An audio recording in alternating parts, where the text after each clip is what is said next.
All right. And we are back on Monday, uh, going live from the hotel room as we do when we're on the road, because we don't miss with you guys. We try to make sure that we're going to make it every Monday and Wednesday night here on the YouTube channel, Facebook, TikTok, and on X. If X will ever work, for whatever reason, it tries to buffer and doesn't work too well for people. So if you are over on X and you can hear this, you might be better served if you go check out some of the other channels that we're hosting on. So a lot of fantastic things happening in the market. I am here today at Opel. It is a family office alternatives and investment conference. Got to speak on a panel earlier today about tokenization of digital assets. Not digital assets. Oh boy. All right. Obviously need more caffeine. Tokenization of real world assets, like you would expect. Pull you down here on TikTok so it looks a little bit better. We were on the panel with another lady, Jocelyn, who is fantastic. She works in security for, privacy. If you are, it was interesting to hear her stuff about AI and the deep fakes and things that are coming. So a lot of people are going to become targets post price appreciation. And you might even be now, right? Like we've seen all of these scams that have kind of been proliferated. I'm sure that you've seen fake profiles of me out there on the internet. They are very frequent, and we're doing our best that we can to be able to remove them or get them, reported. But it's every day 500 or more get generated out there. So if you do get a message from me, I'll just remind people it's not me. I wish I had the time to sit down and message all the people across all the social media profiles that we have. But unfortunately, I do not. I'm working, most of the time 14 to 17 hours a day. And sometimes I'll get on Twitter and respond to people. But for the most part, I don't have time to DM you. So if you get a DM from anything that looks like me, it's not me. We don't DM other people. If you ask me a question and it's something personal, sometimes I will DM you. But outside of that circumstance, I don't do it. But she talked about, security for like wires and wire fraud and, multi-sig-on wallets and, deep fakes. Many of the people that are here at the conference are family offices that have assistants and other people that help them with certain things. And a lot of time there's a sense of urgency when somebody sends you a message. And if they speak in your tone or cadence or dictation of how you would normally communicate, it would be very reasonable that you would just go ahead and approve that request. So she recommended, having, some type of additional authentication that it was that person that made that message to you. Whether that's an additional text message or a Slack channel or, something else that just verifies that you were the one that submitted that request. I think that that's imperative. We're adding, multiple layers at Digital Wealth Partners to make sure we're verifying our clients. If there is a request to, make a trade, send the asset somewhere, do something with them, we want to make sure that people are, who they say they are, and we're not being targeted. So adding additional layers of security there. Mr. Incredible X says Robinhood okay. Good platform to buy. I view all exchanges in reality kind of like a public restroom. Talked about this today on the panel. Get in there, do your business, and get out, right? A lot of people leave their assets on an exchange. You are a creditor of that exchange or brokerage in most circumstances. And if they are not bankruptcy remote, which they aren't, the assets aren't segregated, then, and there's a lot of good ones out there. Like, I'm not saying any of these exchanges that we still have today are going to go bankrupt in any way, or that your assets aren't there. I'm just, talking about what we do at Digital Wealth Partners is we work with Anchorage. They are segregated, bankruptcy remote, insured up to $100 million. And it's a little bit different than what you're going to get on exchanges. But most people move their assets off onto a cold wallet. Well, again, you can get phished. There's a lot of things there that could be a potential issue if you're not familiar with digital assets. I myself have sent money into the abyss. You just type in one letter wrong, or you copy and paste the wrong address. All these things are issues. And again, we look to mitigate those at Digital Wealth Partners when we work with people to prevent those things. You can call us and wire money over, and we buy it for you, and it's there in institutional custody in your name. You can withdraw it at any time. You can add a white label address. So again, if God forbid something did happen to Anchorage and there was an exposure and somehow your wallet did get hacked, the only place that they can send that money is back to your cold wallet. So again, continue to put these things in place, especially for our clients, especially with deepfakes and many of the other things that are coming out on the AI front. I think it's just going to become much more prevalent for people to be targeted, either now or again post price appreciation. So just make sure you're educating yourself and you're putting things in place to be able to mitigate those risks if you can, and working with the right people to ensure that you're not having those losses. The lady, Jocelyn, that was on the panel with me today, talked about one of our clients that lost $200 million to a phishing attempt. There had been 5 different people that had to approve the transaction, and they deepfaked all 5 of them, and $200 million was lost. So cyber criminals are going to continue to get better and better at their job. We have to continue to get better and better at protecting ourselves and mitigating these risks the best we can. So again, enjoyed that panel. It kind of took a turn more for security than it was tokenization of real world assets. I tried to stay in my lane and talk about, tokenization of stocks and bonds and treasuries and private equity and all the other things that, we're working on and are looking at. We've got money markets. You've got VanEck, which is also interoperable with ROUSD, which is pretty cool. Had some conversations with them. Attended a dinner that they put on in DC a little bit earlier this year, and really enjoyed that. So excited about their product. They have a way to be able to loop their money market. So I think that you're going to see this become much more common as we see the tokenization of these, yield and return bearing products. You'll be able to, put your ROUSD or your other cash into a money market. You'll be issued a token that represents the value of that. And then you'll be able to basically not restake, but add that back in as additional interest on top of it. And you can do that 3 or 4 times, and you can get to like 9% interest if you're looping it. This becomes dangerous if the bottom collateral, or each level of collateral becomes riskier. You want to make sure that whatever you're using as the bottom leverage is absolutely rock solid. There's no risk associated with it. A yield type product or a CD type product, overnight repo or a bond, U.S. Treasuries, those would be a tier one asset effectively would be ideal.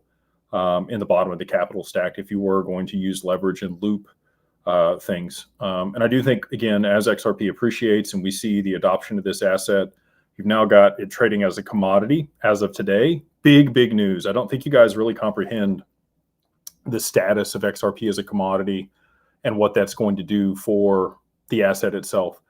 We've been very bullish on the fact that these ETFs are stacking XRP. The spot ETFs are requiring XRP to back the shares in whatever ratio they've been issued. Now that we have XRP issued as a commodity, it's effectively collateral that can be used for derivatives.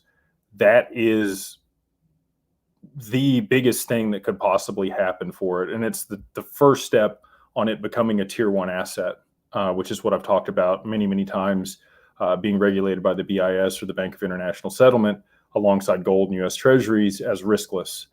So now that we have that here trading in the U.S., you've seen Carolyn, the head of the CFTC, posting some pretty interesting stuff over there on Twitter. Shout out to her. Excited to see that she's excited about what's going on and locked in with the XRP family. We know that Brad Garlinghouse and her have met multiple times. And, again, just excited that they were able to list that and really explain that, XRP is effectively a commodity here in the U.S. now. This person says derivatives will take XRP to the next level in the future. Yeah, I absolutely agree. Derivatives is how XRP becomes $10,000 a piece. Bar none, that is the way that it works. The derivatives market is somewhere between 400 quadrillion, or sorry, excuse me, 400 trillion and $4 quadrillion. And if you're able to use XRP as collateral for derivatives as a tier one asset, that opens that market up to even greater scale. It's like anything else. So, I've given this comparison before, but if you had traditional mail before email happened, imagine how many letters you were sending each week. If you were really getting it, maybe you're sending 20 to 30 letters a week. Like you were getting it back in the day if you sent that many messages. I get 20 to 30 emails before breakfast every day. So if you can think about the proliferation of how much data is sent back and forth, the same thing is going to happen for payments in the very near future. As soon as they remove these frictions and create real-time settlement for this stuff, and you're able to stream payments between counterparties, and things are able to settle instantly for almost nothing. Very similar to like it cost you some money to buy the stamps, and it took 2 to 5 days for your mail to get to where it was going.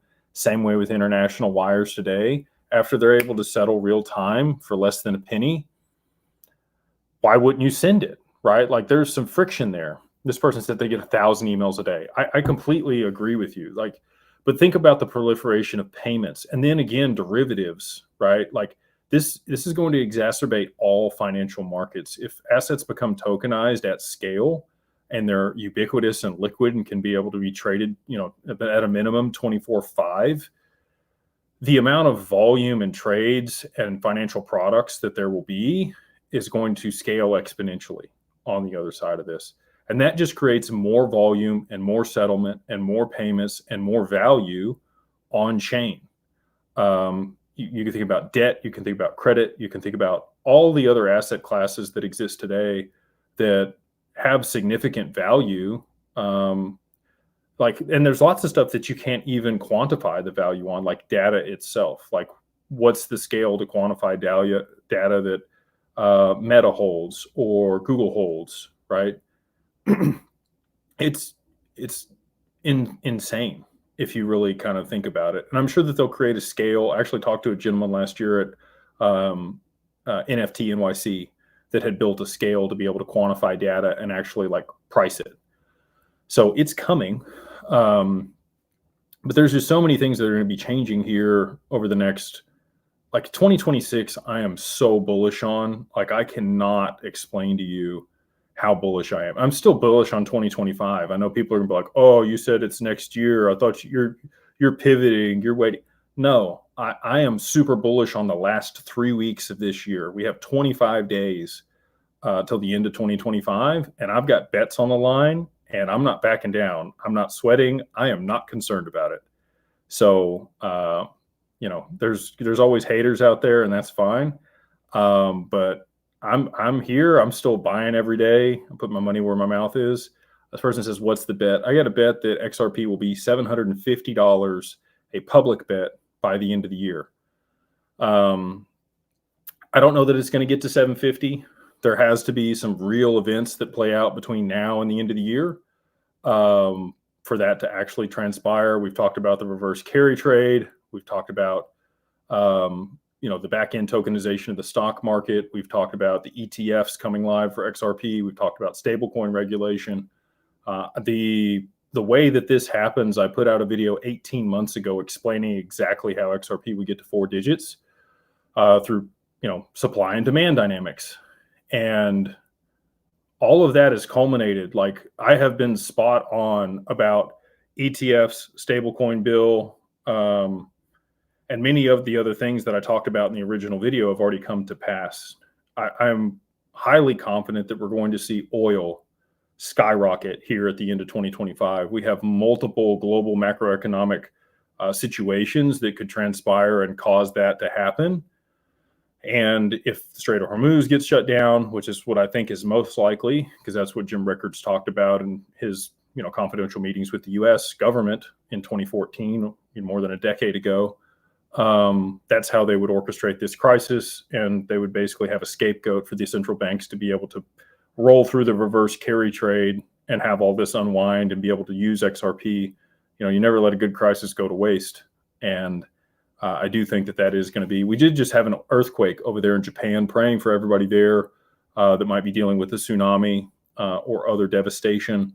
Never fun to see people getting hurt or there being collateral damage with stuff. I don't know if that's going to cause anything imminent with the reverse carry trade. I don't think so. I think that it is going to be correlated to, something that transpires in Venezuela or with Russia or with, again, Iran and Iran and Israel.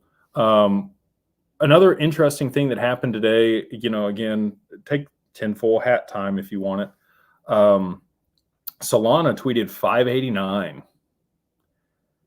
If you don't know, there's the Shane Ellis theory where XRP goes to 589. Brad Garlinghouse follows 589 people. 589 is the COMEX rule. It's also the Epstein document for the House when they, stated that those would be publicly available. There was a judge in Florida the other day that's pushed that forward. I do think that the Epstein documents will probably come out before the end of the year and be breaking news. If there's correlations to that in Bitcoin or Tether, I think that's going to have some significant implications as well. And just 589 is a repeating theme. So for them to tweet 589 over there at Solana after R3 has been talking about Solana so frequently was very interesting to me. So that's where we're at, just kind of at a high level. Again, appreciate you guys taking time out of your Monday night to come hang out with me over here on TikTok, X, YouTube, and Facebook. If you wouldn't mind, please hit the like, subscribe, notification bell, and also share this if you think that there's value here for somebody else. It's probably, I always forget to say this when we go through the rest of it. So appreciate everybody that does those things. We'll go ahead and hop into the questions here and run it down for the super chats. We got Mike, my man. He says, hey, Jake, are all the other countries' institutions also getting their XRP off the OTC, or is it just the ETFs in the US for all the countries? Any shamans say anything good lately? Thank you. You're the man. Appreciate you for the super chat, man. Yeah, they're going to be buying through similar channels. That's why you've seen some of the volume pick up outside of what just the ETF demand is. There was a few people that, have reported how much has been bought off the OTC market. Again, I do OTC trades, do larger trades just for transparency. We talked to FalconX, Galaxy, Kraken, Uphold, Gemini, Coinbase, many of the other large OTC desks here in the US. We have relationships with multiple of those. The trades that I've had on the OTC desk are taking longer to settle than they usually do. It's normally a couple hours. Like once you post the capital, they'll settle the trade within a couple hours. It took almost 8 hours for my last trade to settle, which again, highly unusual. And that's been like the last 3 trades that I've made. I buy fairly often, like I told you guys. And so just interesting to see the time frames changing on this. This person says, can you get OTC through DWP? Everybody that is a client of Digital Wealth Partners gets OTC trades. There's Anchorage is our broker. And the reason that we're able to afford people, 20 basis points with no spread for any amount is because of that. We're able to buy OTC for our clients there. So yeah, we have the cheapest rate of anybody else out there for trades in particular. We have AUM fees. I like to be very transparent. We do charge AUM fees, and that's why we don't feel it's right that we charge anything on the trades, because we're incentivizing people to, ideally, we want to make money the same way you make money, is which you're holding your assets and they gain value over the long term. And as your assets go up, our AUM fees go down, and it's super cheap to trade if you do want to sell some, but we don't make any money on trades. there at Digital Wealth Partners. And that's why it's as cheap as it is. We have no markup or no spread that we add to those. So again, we want to work with people. We want to be in alignment with your highest good and your objectives. And we do purchase that way. And all the other large countries would also be buying through the dark pools at the OTC desks as well. We got John, my man. He says, Jake, Mr. Claver, the legend. Appreciate you, dude. If the Clarity Act isn't passed by February, will it get passed this year? I'm thinking not, because the politicians will be in election mode. Hello to the tea lady. Thank you for the kind words, my man. So I've been saying 2026 for the Clarity Act since the summertime. I was on Capitol Hill the same week that they passed the Genius Act, and we talked to multiple congressmen. I sit on the Digital Chamber, and we propose legislation through letters to the SEC and the CFTC and other regulatory bodies. And we went there and lobbied with the congressmen to help them vote the right way. In those conversations, they felt confident that the Genius Act would get passed, but most of them stated that they felt the Clarity Act would get pushed into 2026. What do you know? The government got shut down, and here we are at the end of the year with midterms. Their focus is not on passing legislation. It's focused on the midterms. And I agree with you.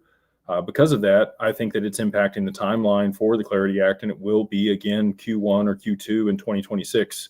I think it's probably Q1 2026 that the Clarity Act gets passed. But again, there's this window right now for the next 3 months for XRP, or maybe a little bit smaller window than that, where it is effectively the only thing that can be used for real-time settlement in a liquidity crisis.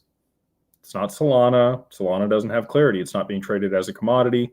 The only three things domestically in the US that are being traded as a commodity are Bitcoin, ETH, and XRP on Bitnomial. And so with that, you know how slow Bitcoin and ETH are. And they're not bad things, right? They're first movers. The entire industry isn't where it is today without both of those projects.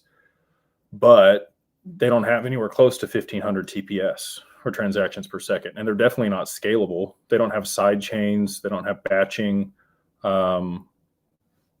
have layer 2s on Ethereum that are much more scalable than the underlying network itself. But those networks, Polygon or Matic, don't have full Clarity here in the US.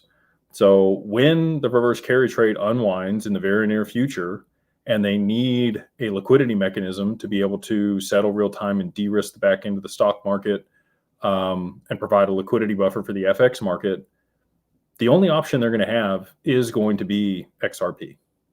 Because when we talk to R3, and again, we've got other NDAs and other stuff I can't talk about with R3, but in some of those conversations, we talked about it with them, and there are the only way that they're going to use something is if there's Clarity and there's enough liquidity in the asset. So, Bob Barker, your wife or his wife, not sure what's going on over there on TikTok. Let's see here. We've got, not sure how to say this name. It's a Jake, the legend. How are you? What would need to happen for XRP to break out of a long consolidation zone? Is it utility, liquidity, or regulatory clarity? Thank you, and tea lady. I'm going to try to quiet down a little bit because somebody knocked on my door here, and I'm assuming I'm being too loud at the Ritz-Carlton. So we're gonna lower it down a little bit. Again, the domino theory. Effectively, it's supply and demand. It's not utility. It's really kind of liquidity. So there's going to have to be enough demand with a low amount of supply to be able to drive the price high enough. And then once they're able to use it, that's when it'll receive utility. And we will see, price stability effectively, or price floor set for XRP. I think that's around $100. Regulatory clarity already exists for XRP from the lawsuit. We know it's not a security. As of July 13th, 2023, the judge designated XRP in and of itself is not a security here in the US. And now that we have it listed trading as a commodity, we have full clarity that it's a commodity, in my opinion. They wouldn't allow it to list and trade under the regulatory oversight of the CFTC if that wasn't what it is. So that's already in place. We're just waiting on a supply and demand dynamic to drive the price to a level where they can start using it.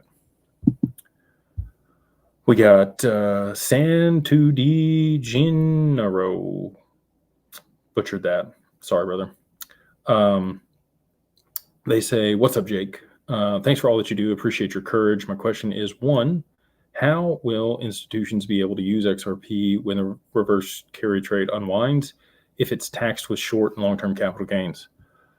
That's a really good point, and that's why I think that they're going to remove capital gains tax on specific digital assets. Trump's already talked about that here domestically in the U.S.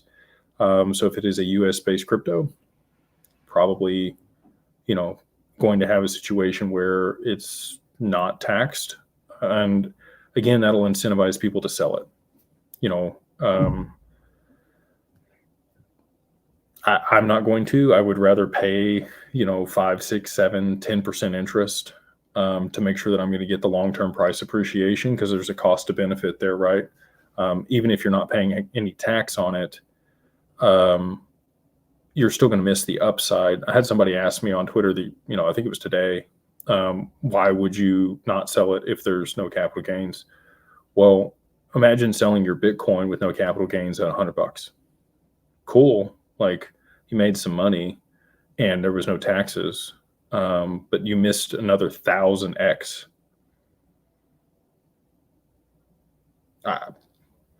That's the type of situation that I think is going to transpire for XRP.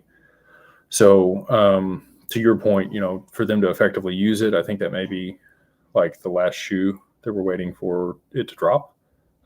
Is going to be the taxes, here in the U.S. and how they're going to do that. Or they might roll it out after price already appreciates, and they may say, hey, look, now that we're using this, it's not going to be taxed.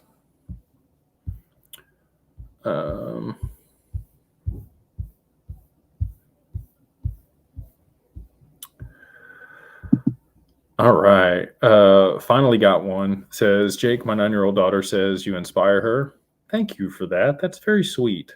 She now wants to be a financial analyst. That's cool, dude. Thank you so much. She says she doesn't know much yet, but she loves watching you. That's incredibly kind. That's very cool. So I don't know. Like, there was lots of things when I was a kid that I thought I wanted to be. I thought I wanted to be a paleontologist for a long time. I liked fossils and dinosaurs. My dad took me to Dinosaur Valley in Texas, and we got to look at all the fossils in the riverbeds and all that stuff. Then I got a little bit older. When I was real young, I thought I wanted to play basketball. Not built for that. I think every young boy goes through a period where they want to be a cop or a fireman because they think that's cool. And public servants are awesome, by the way. Very blessed and grateful for everybody out there that is a public servant and puts their life on the line for all of us. That's not an easy job. You see things that most people don't. And thank you guys for all that you do to protect us. I don't do good with blood and people in pain. Have a lot of empathy for that. So that wasn't going to work out. There's been lots of things over my lifetime that I thought I wanted to be. And when I got into college, I was playing golf before then. I thought I wanted to be a pro golfer. I thought I wanted to be an architect and design golf courses. Growing up, you have this wild imagination about all the cool things that you could be. And I think people lose that when they get older. They stop dreaming. I hope that your daughter doesn't lose that, whether she becomes a financial analyst or not. I wish her a wonderful imagination her whole life. And I hope that she, stays inspired and believes in herself and finds something that she's extremely passionate about. And she's able to leverage whatever knowledge or expertise or passion that she has to be able to generate, income for herself in whatever that regard is. Because that's really what you get fulfillment from, right? There's a lot of people that wake up and they have to go to a job that they don't really enjoy. I really wish that people, I feel so blessed to be in a position where I get so much fulfillment and excitement from what we do, and be able to help people, right? That's what I tell my boy all the time. I want you to make sure that you're helping people. No matter what you're doing, you need to be creating value in society and helping others. And if you're able to do that at scale, you become very wealthy. And you don't have to do bad things or hurt people or be malicious or play zero-sum games. You just have to create value for other people at scale with whatever you're doing. So I wish that for your daughter, whether she becomes a financial analyst or not. If she thinks this is cool now, that's very, inspiring. And thank you for the kind words. But again, I just know, things change and your interests change from time that you're little. But if she can find something that gives her fulfillment, she's able to help other people and generate a good income for herself, I think that's the dream. So I feel like I'm living it. Scrolling on down here, we'll find some more super chats. This person says, I want quick money. Crypto's not your game if you want quick money. Fly Girl says, can you give it an update on the OTC, FOMC, and BOJ with supply shock? What will occur together for the spike? Thank you for all that you do for so many. Cheers.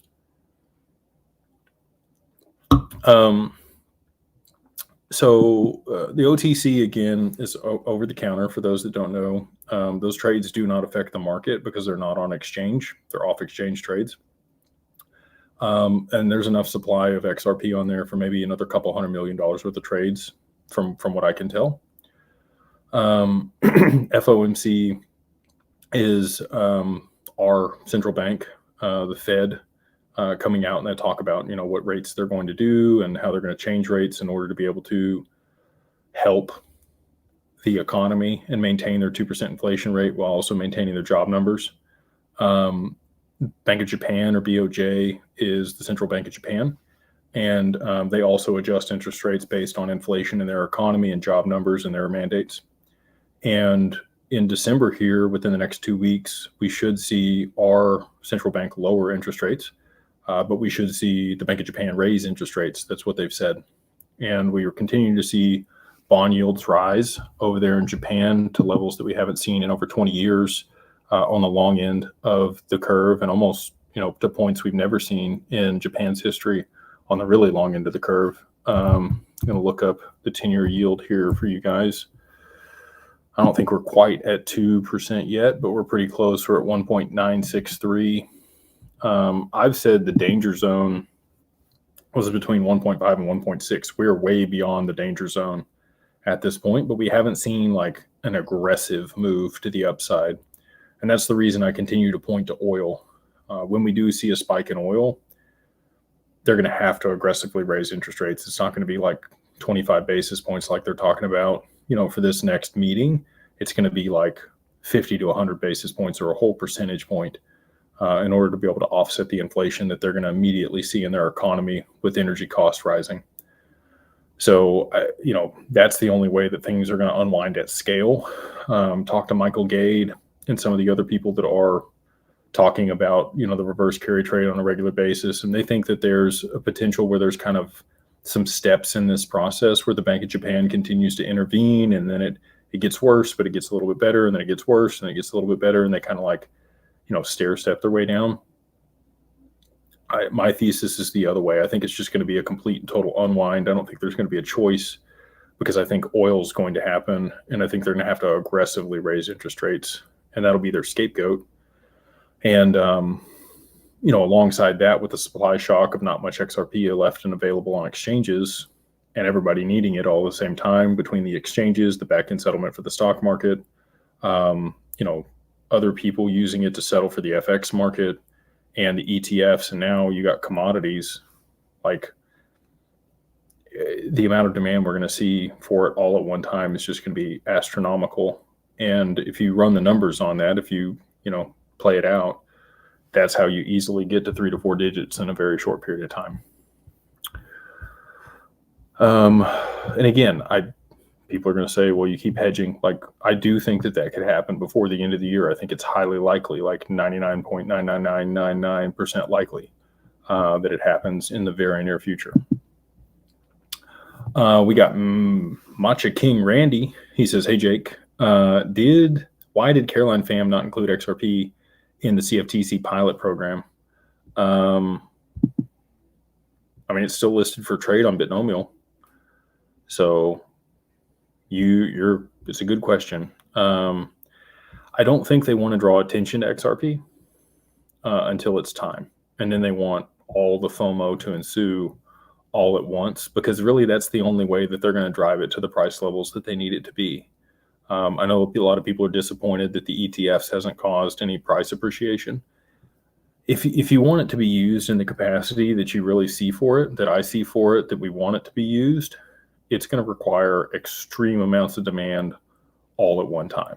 It can't be a slow rise. It's got to be a sudden spike where they push it to the level where they can use it. That's the only way it's going to get up to $100 or $1,000. It can't be. It's not going to be a Solana type cycle where it just moves up 1,400% over a 6 or 9 month period. It has to be a euphoric rise in a very short period of time.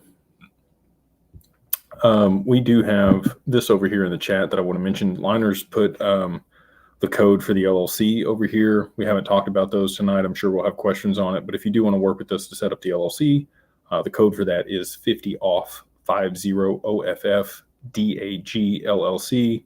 You can get that done over there at digitalfamilyoffice.io. We've got trick shots fail. I would like to watch your channel because I want to see all the trick shots that fail. I like those, like the shorts. I say legend. Appreciate all that you do. Thank you for the kind words and taking time out of your evening to come ask good questions. They say, can you shed some light on the big news you were expecting to come out Friday that after close, did it end up happening? We got some of it. So I had talked to NDA, one of our potential partners earlier that morning about the listing of XRP and the trading that was going to happen on Monday for the CFTC. And we did see, some people come out and talk about that post-market. I was supposed to be on a large news network on Friday, and they punted me because they told me they were going to have breaking news. So I anticipated something pretty substantial, and they alluded to the fact that it would be associated with Epstein. So nothing really culminated, though. I didn't see anything that I thought was breaking news. We did see the judge come out and, basically state that the documents are going to be made publicly available. But it wasn't like the documents were shared, which is kind of what I thought would happen. So it didn't come out of nowhere. There was a couple things. Like I said, I had another meeting that morning that I knew, some things about XRP would happen. And then in addition to that, the news network stating that they would have, breaking news. So I thought, cool, this is going to be like a big deal. Obviously, not as big a deal as I thought it was. But we still did get the news about XRP, which I think was very big news. A couple more super chats here. We got whale balls 25. Look, I don't pick the names on here. These people are awesome, and they come up with these creative names without me. They say there's multiple global conflicts occurring, yet oil hasn't moved one iota. I'm depressed. Help. Why are you worried, my man? Like, I don't know. I think I've been just in a different spot than most people. I've had enough conversations to not be concerned at all. Like, this is going to happen. I'm going to be right.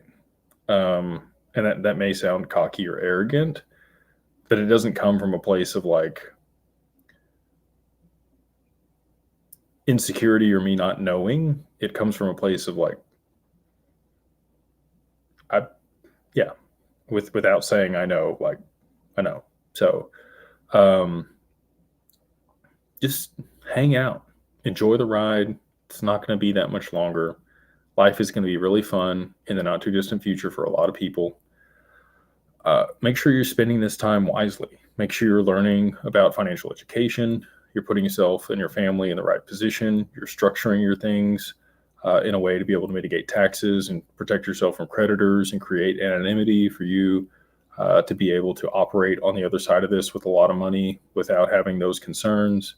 Surround yourself with the right professionals so that you have people in your corner to help you with all of this. If you've never, dealt with large sums of money before, make sure that you're seasoning in your bank accounts. You're having conversations now with advisors and other counterparties to make sure when you do take large profits or start creating, significant cash flow, that it's not going to be an issue.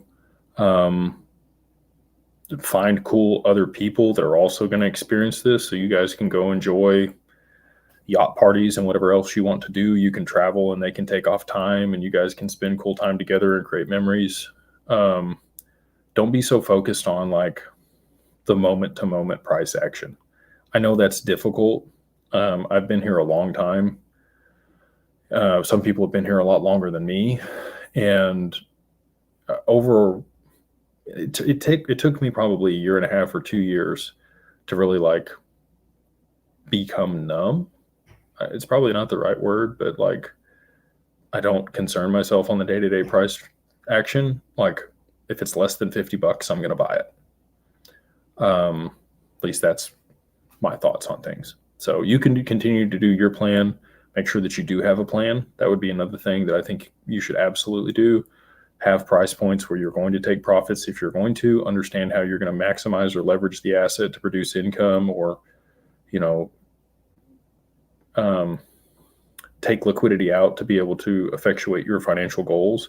Also understand what your financial goals are, right? Like, what do you want to buy? How are you going to mitigate taxes? How are you going to generate cash flow for yourself? What's an asset? What's a liability?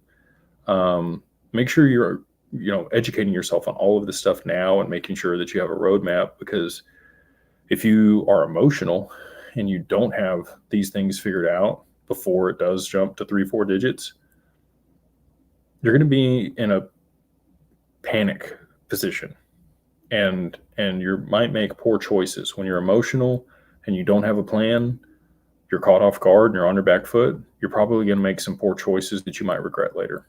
So I would highly encourage people to put something together, work with a financial advisor.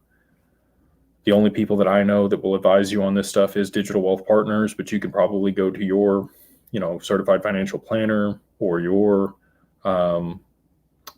wealth advisor if you have another advisor at another firm and just say, hey, look, just listen to me for a second, like play along with my scheme here. And I want you to give me like your honest opinion and try to remove your biases about crypto.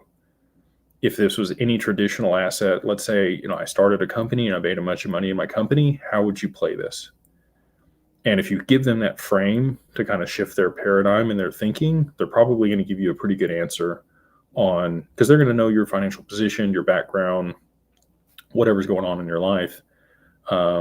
If you've, given that information to them, and they're going to be able to help you craft a plan that's going to be ideal for you. But again, if you want to work with somebody that understands digital assets, Digital Wealth Partners is the go-to for that.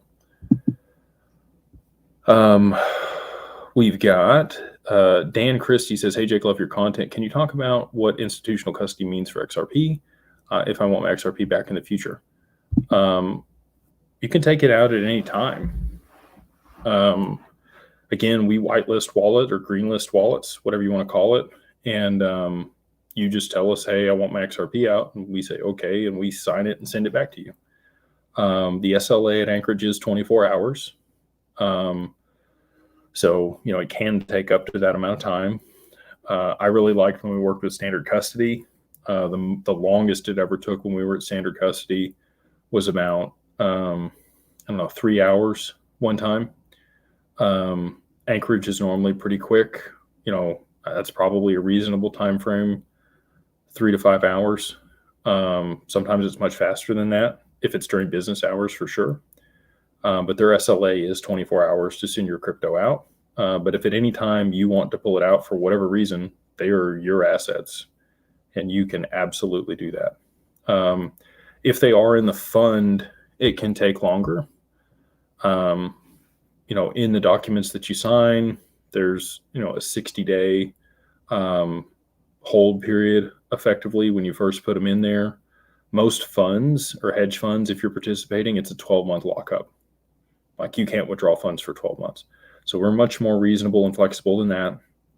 If there is a situation where you really have to have them and you didn't disclose it to your financial advisor, that could be a problem. They're going to help you mitigate that risk. They're probably going to advise you not to put all of your assets into the fund. But if you chose to do so, irrespective of their commentary, and you needed them back like immediately, I think we've got it done in as little as like 100 hours, a little bit less than 100 hours, to be able to unwind it out of the fund and get them back to you. So I know it's not DeFi. Okay. I know it's not real-time instant settlement, swapping back and forth. There are other counterparties that are involved, but this is also a good thing. And it also mitigates some risk for you.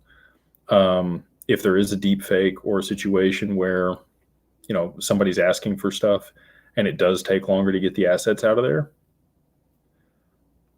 it's probably a good thing, right?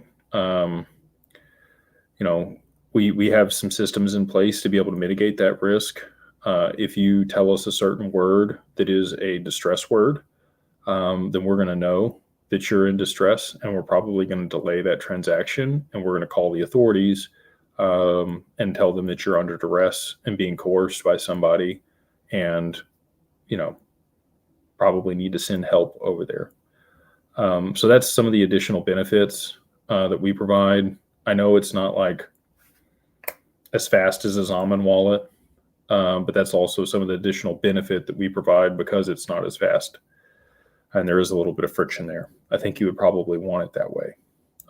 So anyway, it's a give and take. It's the best solution that's out there, in my opinion, as things sit today. But we will, continue to iterate upon that. And as we add additional friction to make sure that there's verifications for people, we can probably, increase that time. And we're going to continue to work on Anchorage because they are, at the end of the day, the institutional custodian, and it is their SLA that we operate under. And again, I just want to be transparent with people. It's a good question. And yeah, they're your assets. You can pull them out at any time, but it will be a little bit delayed versus like sending from, your cold wallet to an exchange. Even exchanges delay sending your assets out of there most of the time. It's probably not 24 hours though. So Big Joe says, just wanted to say thank you for everything that you do. God bless you and your wife, your family, and your friends. Starbucks is on me tomorrow. Thank you, dude. Thank you for the super chat. I really appreciate that. And the kind words.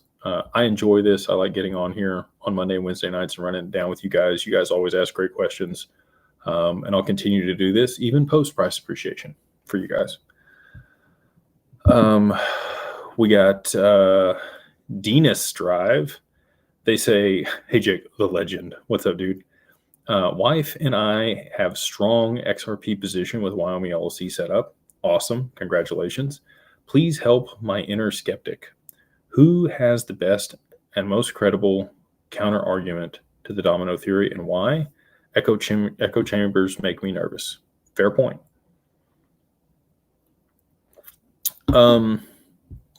Really, the Clarity Act is really the only counter argument to the reverse carry trade and everything that I put together. So if the Clarity Act were to be passed before this happens, there would be other things like Solana and HBAR and some other networks that have similar TPS and scalability that could be used in that instance. So that's kind of like the one thing that, could cause issues. But again, I am 99.99999% confident that XRP is going to be used in the instance when there's a liquidity crisis before the Clarity Act gets passed in 2026. So that's really the only counter argument that I would like validate and say, yes, it actually absolutely makes sense. There's not really another way that they could move to instant settlement on the back end of the stock market without that. There's not really a way that they could institute another liquidity buffer. There's not really a way that they could de-risk, their Bitcoin positions in the ETFs when they plummet. There's not another way that the exchanges can use something to provide liquidity when Tether goes under. And even if the Clarity Act did get passed, XRP has more institutional features than any other blockchain with digital identity and credentials. And permission domains is about to be passed on the XRPO. As soon as we get a couple more votes for that, you have AMMs already live on the XRPO. There's just been so many things that have been passed as amendments on the XRPL that are native to the L1, the layer 1 blockchain, that aren't on other things that are like tangential or layer 2s or some service provider, that make it ideal for institutional adoption, even on the other side of the Clarity Act being passed. But that's really the only thing that I think could cause, in my mind, some concern that XRP may not be the only option in that situation. Jordan, Richard Music says, Jake Claver legend. What's up, dude? Has anything happened or not happened that changes your timeline on price appreciation? Been loving the mastermind, brother. Glad to have you in the group. If you guys want to join the mastermind, we would love to have you in there. We are going to lock it down on the other side of a $10 XRP. And probably even before then, we're going to do away with the $2 code here in December at some point. So if you want to make sure that you're in before that, I would highly recommend. And again, I'm not trying to fearmonger anybody. If you're on the fence, go check it out. It's $2. If you use the code Beyond Broke, all capitalized, the number 1, and then MO like Mary Oscar. So Beyond Broke 1 MO, all capitalized, get you the first month for $2 in Carbon One or Social.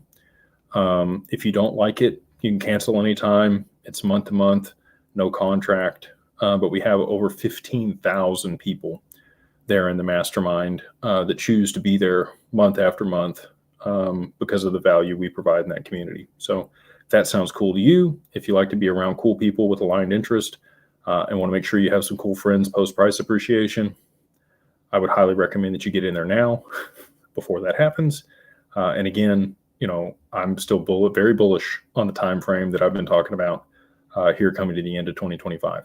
So again, it's all dependent on oil spiking and the reverse carry trade unwinding for the 3 and 4 digits that we've been talking about. But nothing has really changed my opinion. Every day that passes, I am more and more bullish on this asset and its imminent appreciation. And again, people are like, well, you're going to lose credibility and this, that, and the other. Look, if I'm wrong, I'll say I was wrong, but it's still not going to change my thesis. Like I am going to be right on the reverse carry trade and oil and everything that I've been beating the drum on. And it is going to push the price to those levels. And a lot of people, I should probably say this part, none of this is financial advice. It's only for entertainment and educational purposes only.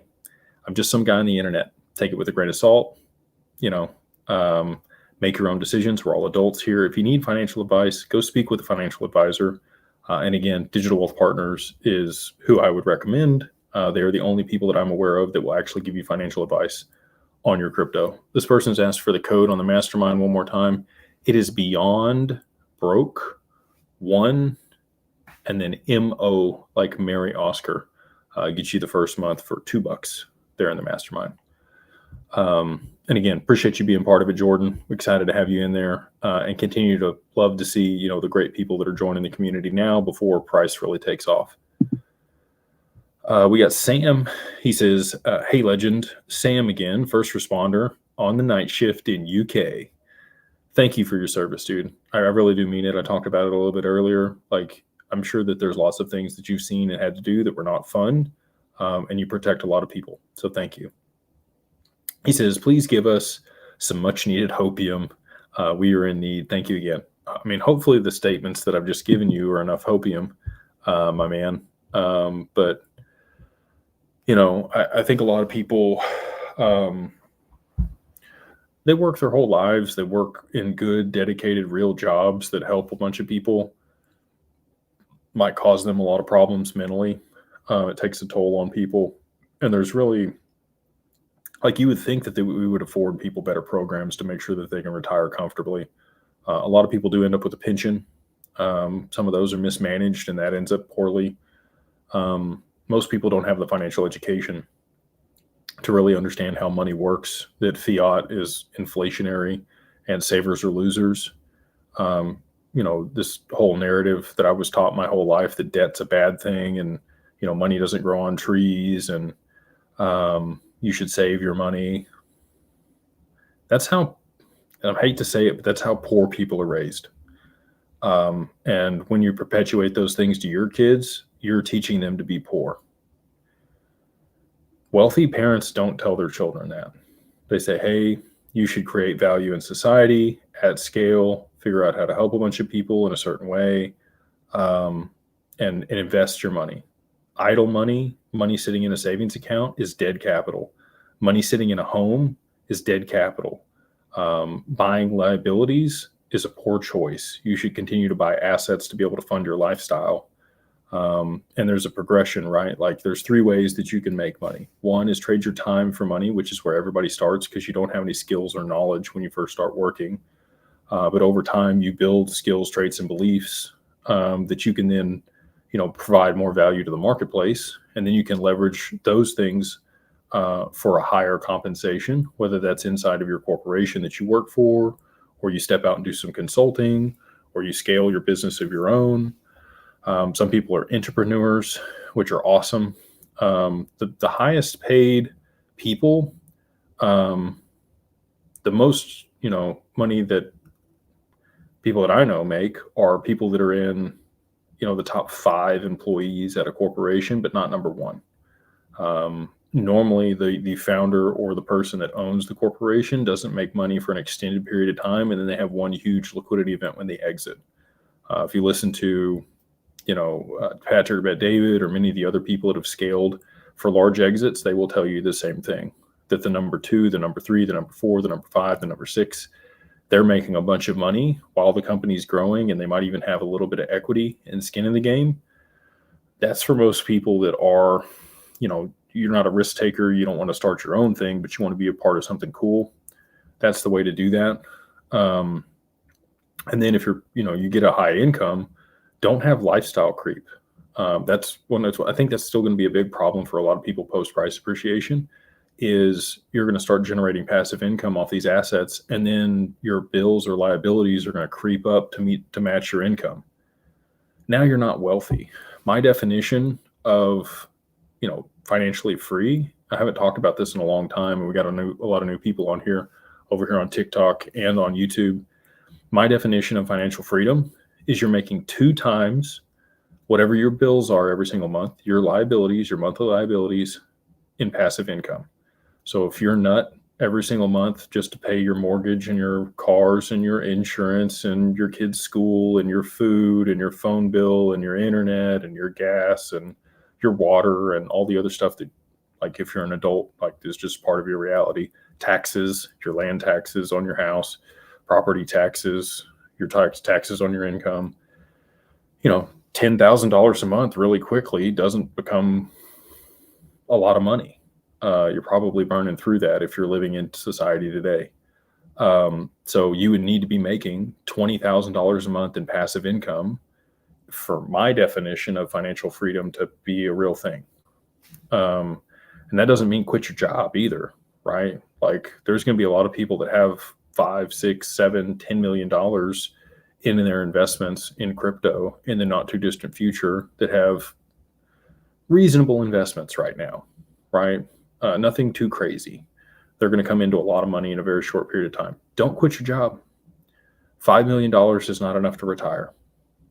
If you're making 5% a year, that's $250,000. That's at $20,000 a month. Okay. That sounds like a lot of income, but let's say you're in California and now you're paying 50% taxes because you got state tax and federal tax and all the other stuff. And you got to pay the employee tax for a portion of that. And then you take dividends for the rest of it. you're very quickly back down to $10,000 a month and what income you have, like what ends up in your pocket. Cool. If you're in California, you're not living on that. Now, if you're in Oklahoma, if you're in Texas, if you're in Arkansas, if you're in the Midwest, probably okay. Like you could probably get by on that. You're probably okay. But that's $5 million. And then you're going to be the principal, right? Like that's going to get eaten into over a period of time. There was a lady that was on Twitter the other day that said she could retire on $3 million. And I was like, okay, how old are you? And she was like, oh, I'm in my mid-20s. And I was like, not to laugh or discredit her, but like, unless you live in a very rural area in middle of the United States where, cost of living is low, or you're very frugal. If you're very frugal, cool. Like I get that. But for most people, that's not tenable. That would be 150 grand a year at a reasonable, like low risk, 5% income. Now, if you're selling off a portion of your capital every single year after you've paid the taxes, so you pay the taxes, you're at 100 grand in income, and you're selling off another 100 grand of your assets to make $200,000 a year, but you're going to have to pay taxes on the long-term capital gain. So that's another 20% on that. So you're making 180. Like you're going to eat through that in 20 years, no problem. And if you're in your mid 20s or 30s or 40s even, and it's $3 million and you're eating through it because it's not producing enough income for you and inflation continues, I think they're going to shore up the currency. I think we're going to be okay. I think things are going to shift here. But like, it's not sustainable. You're not going to be able to actually like retire on that. So, just think about these things. Again, work with a financial advisor or a CFP or somebody to help consult you on it. I know everybody wants to tell their boss to kick rocks tomorrow, but like you got to be reasonable about stuff. It's good to have some FU money, right? You have leverage. You can go to work and be excited about your work, and you don't have to be there if you don't want to, right? It's good to have some leverage. But I think people also need a purpose. I've seen a lot of people that retired and within 2 years they die. If a lot of people completely derive their purpose from their work, like I completely empathize with that. But for that, again, if you're thinking like you're going to repurpose your time with something else that you're passionate about and be able to get that up off the ground and, spend the next 2 or 3 years consulting and get it to scale and start producing additional income for yourself and you're your own boss, that comes with its own BS too. Okay. Like everybody thinks it's cool to be your own boss. It's a lot of the time it sucks. It is, people see all the sexy stuff on the other side of it and they're like, yeah, it's awesome. It is great in a lot of aspects, but a lot of the time you're it. There's no recourse. There's no backstop. Like if you aren't working, you're not making any money. And until you can scale a team and build infrastructure and systems and SOPs and like create a repeatable system that works without you, which most people never get to. It is a small percentage of businesses in the US that ever scale beyond $10 million where that's actually feasible. So, I'm getting on my soapbox here and kind of dragging on this, but like, just be reasonable. When you make a bunch of money, start getting it to work for you, ease into the lifestyle that you want. Don't have lifestyle creep. Don't continue to, buy more stuff all the way up to the point where you're still broke. You're living hand to mouth with the income off of your crypto and you've quit your job.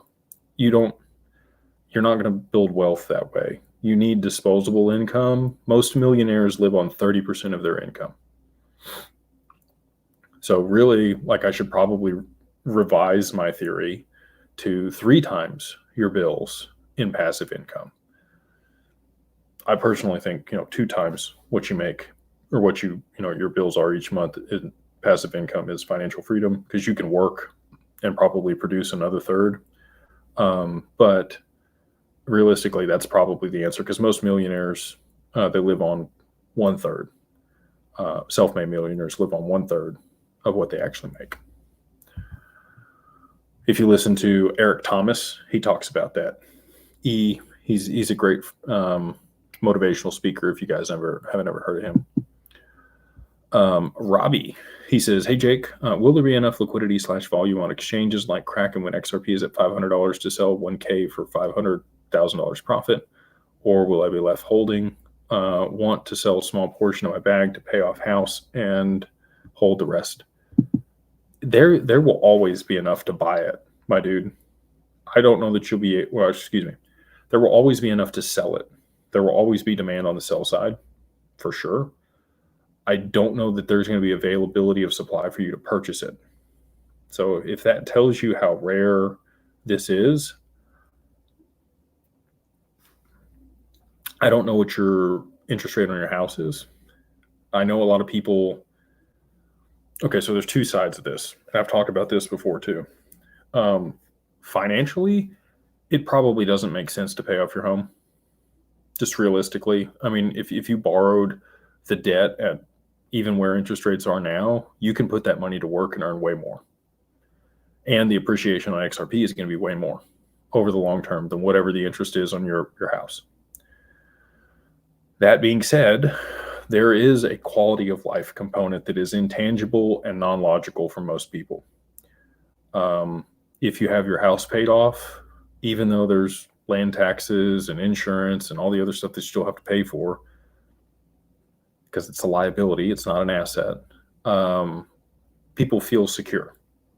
And when you feel secure and you feel like your survival needs are met, you're able to tap into a higher cognitive ability and you're able to do more than you would be if you were in survival mode. So there is an intangible benefit to knowing that your home is paid off. Our home, my wife and I's home, has been paid off the majority of our marriage. Kudos to her. She was very financially stable when she was younger and kicked ass and put us in a great position. I probably don't commend her enough for that. Because that has afforded me the ability to feel very secure in where we were and push the envelope and risk some stuff that I wouldn't probably have otherwise. So there's kind of two sides to that coin. If you just look at it from the number standpoint, it probably doesn't make sense to pay off your home and sell your XRP. If you're going to use that additional cognitive capacity and the ability to step out of survival mode to, then produce additional income or make room for you to have, a better propensity to produce income and like invest wisely and do other stuff, then yeah, like that makes sense. Like I can understand that. So I don't know what it is for you. I don't know why you're paying the home off. I would look at that and figure it out what those reasons are. But yeah, you will always be able to sell. That's not going to be a problem. We've got EC76. They say, Jake, since you're still 99.99999% XRP is 3 digits by the end of the year, how about if it's not 20 by February 1, I pay every member every member gets a year free, bet made pennies to what you have companies will make till now and certainly till then. I don't understand what additional benefit I would derive or the members would derive from that. I'll say this, like I wouldn't come out here and risk my credibility and everything that we've built if I wasn't extremely certain. I know a lot of people want to come out here and throw shade or like say this or that, or like I'm trying to rake people or like whatever else. I don't really care. If anything, it benefits us. So, continue to throw shade, ask questions. I'm fine to answer them. I'll say this, people value things they pay for. There are a lot of other groups that offer free services. I can tell you the quality of people that are in our group are significantly higher than other free groups that I've been in. And that's, again, not to like poo-poo on anybody. That is just a reality of the situation. And if it's free, like if I give you free advice, so as an example, I worked in fitness coaching for a long time. There was a ton of people that would walk up to me in the gym. I would tell them exactly what to do, and they would come back a week later and they had done nothing that I said and tell me, none of that worked, or, I didn't even try it. Sorry. Cause I would ask and follow up and be like, hey, how's it going? Like, is it working? They're like, like, and I know you said that, but I haven't done anything. The people that paid me for coaching services were on their game. They sent me updates. They were asking me for feedback. They wanted to know if they were doing a good job or not, what we should be changing each week, because they were paying for it. They valued the service.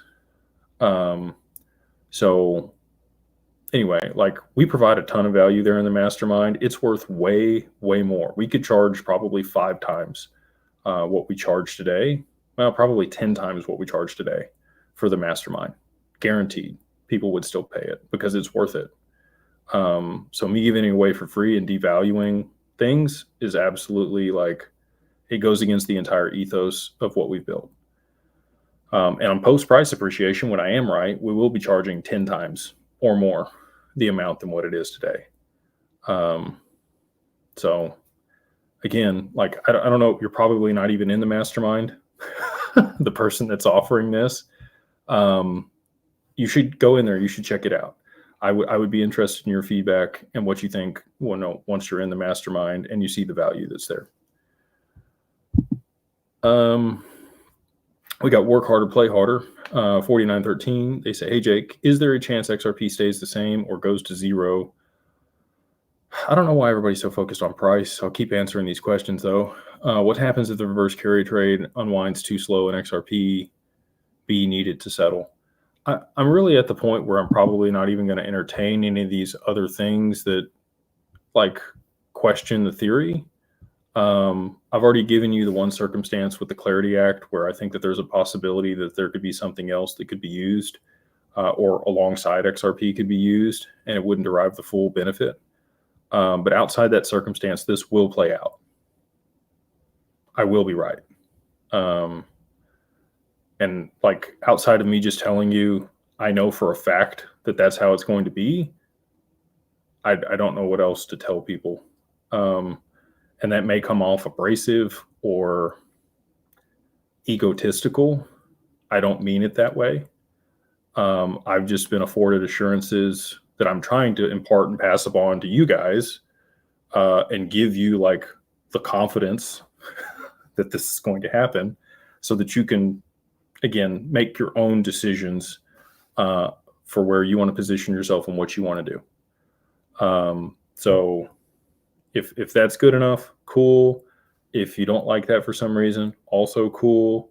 But I'm going to continue to beat the drum, and we're going to have a lot of fun when all of this does play out.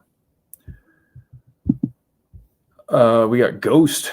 He says, post price appreciation, if we're in the mastermind but don't meet the minimum threshold for DAG, can we still work with an advisor for asset management LLC? Thank you, sir. We can work with anybody for the estate planning component. We do that now. And if you want to structure an LLC or a living trust or an asset protection trust or a dynasty trust or set up insurance policies or any of those other pieces outside of the wealth management, we can work with you on those things today. The wealth advisory, because it's an SEC registered RIA, we have to afford all the clients and potential clients the same benefits. We can run promotions occasionally, which we've done in the past. And those, again, have to be afforded to all the current clients if we do things. And so, we'll continue to afford the mastermind additional benefits beyond price appreciation. We want to. One of the big things on my list is loyalty. We take care of people that take care of us, and we'll make sure that you guys continue to drive additional value for being part of that community. We got Chiefs fan. They say legend. Still hoping for 3 digits, but I know it's all in God's time. Thank you for understanding and having patience and grace. They say, thanks for all that you do and can't wait to work with you. The mastermind is so valuable. Awesome, dude. Thank you for being in there. Blessed and grateful to have you part of the community and also as a client in the near future. And again, if you guys want to join the mastermind, we would love to have you in there. All you got to do is go to beyondbroke.com and use the code BeyondBroke, all capitalized, the number 1, and then MO like Mary Oscar, get you the first month for $2 there in Social or Carbon One. And again, we're probably going to do away with that here in the middle of the month. I think price is going to move in the near future anyway. So we're going to lock it down. It'll be invite only, and it'll be a much higher price on the other side of a $10 XRP. But until then, even before then, if it happens later in the month, we're probably going to get rid of the $2 deal on the 15th. I'm just going to go ahead and say it. So, if you do want in, highly recommend that you take advantage of it now. We're going to stop that promotion here in another week. So a week from today will be the last day that you can get in for $2 there in the mastermind. We got Mr. Shook. How are you, sir? He always reminds me on the name, and I really do appreciate that because I butcher people's name and I feel horrible about it because people butcher my name all the time and I'm like used to it at this point, but I still don't like doing it to other people. So Mr. Shook, how are you, sir? He says, looked like you were having fun on X this week. Still sending love and appreciation to you and the tea lady. Price appreciation on the way. And monthly returns will be in the very near future. Yes, they will. They absolutely will, Mr. Shook. Excited about all the fun announcements that we're going to be able to roll out here at the end of the year. We should have one tomorrow.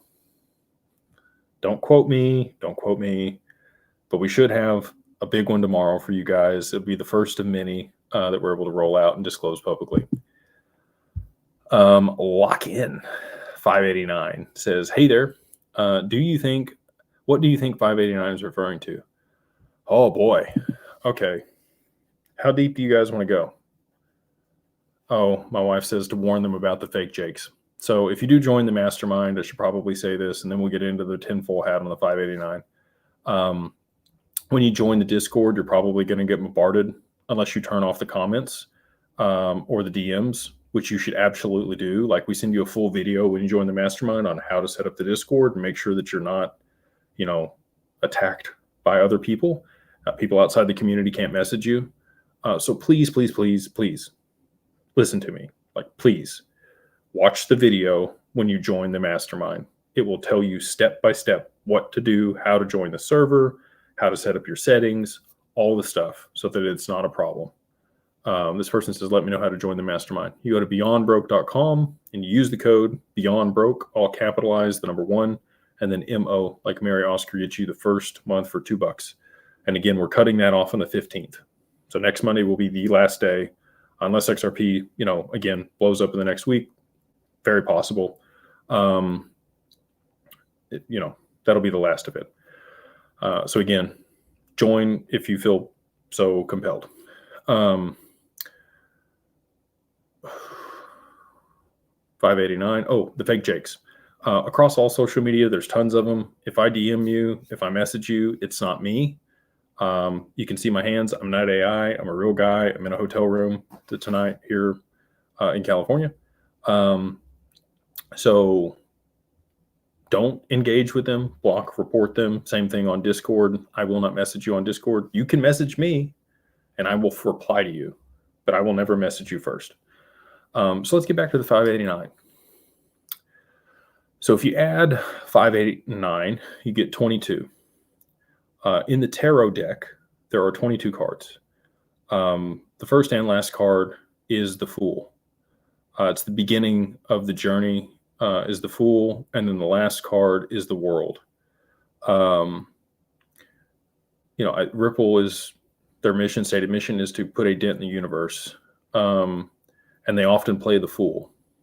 The Fool is realizing that you know nothing, that you are always learning, and playing the Fool gets you a lot further in life most of the time than being the know-it-all that nobody likes. If I know anything, it's that I know nothing. I am a fool most of the time, and that's okay. That's part of the learning experience. That's why it's the first card in the tarot. The world is when you've won the game and you have the world, right? 22 also means balance. If you manipulate that, a total of 4, 2 and 2, you could get also 13.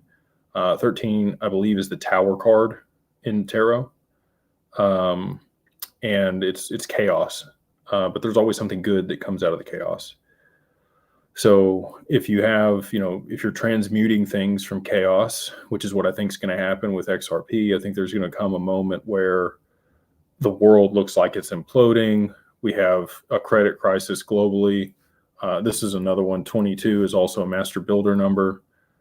Again, I don't get into all this, the foo-foo, woo-woo stuff most of the time. But when some people ask me, I'll, give you my opinion on stuff. I take all this stuff with a grain of salt. I look at all of it. I look at astrology.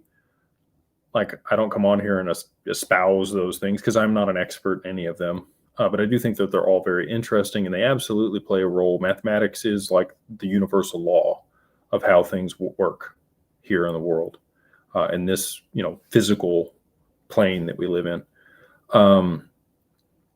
So, COMEX 589, again, you have that repeated again there for the Epstein House bill 589.